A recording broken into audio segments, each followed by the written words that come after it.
If you've made it to chapter 4 with me, thank you so very much. I'm doing it in singular videos just so we can all see that it doesn't take any more than 5 minutes of our day to get into the Word of God and for it to touch our hearts. It takes less than 5 minutes, although He wants more time with you. He wants more relationship. He wants more of your heart. So spending your 5 minutes with me, thank you very much. Chapter 4 of Ecclesiastes this morning. Again, I observed all of the oppression that takes place under the sun. I saw the tears of the oppressed, with no one to comfort them. The oppressors have great power, and their victims are helpless. So I concluded that the dead are better off than the living.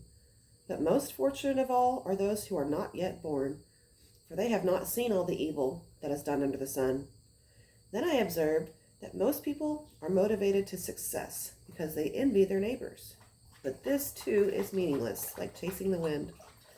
Fools fold their idle hands, leading them to ruin. And yet, better to have one handful with quietness than 2 handfuls with hard work and chasing the wind. I observed yet another example of something meaningless under the sun. This is the case of a man who is all alone, without a child or a brother, yet who works hard to gain as much wealth as he can. But then he asks himself, what am I working for?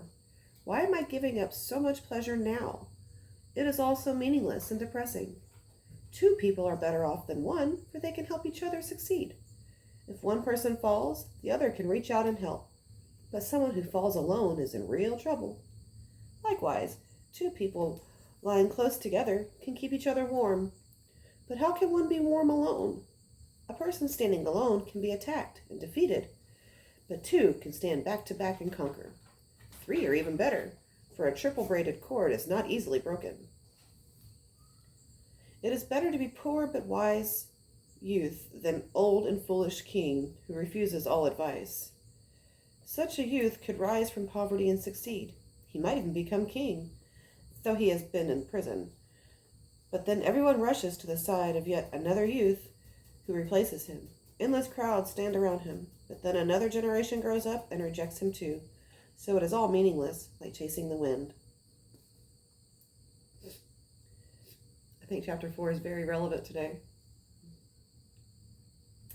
especially in the light of our political struggles that we're going through and the world, how it's telling us that we're better off alone, that marriage is antiquated, and boy, this tells you almost 1,000 years before Jesus that that's really not the case. We're better off together. That's the truth.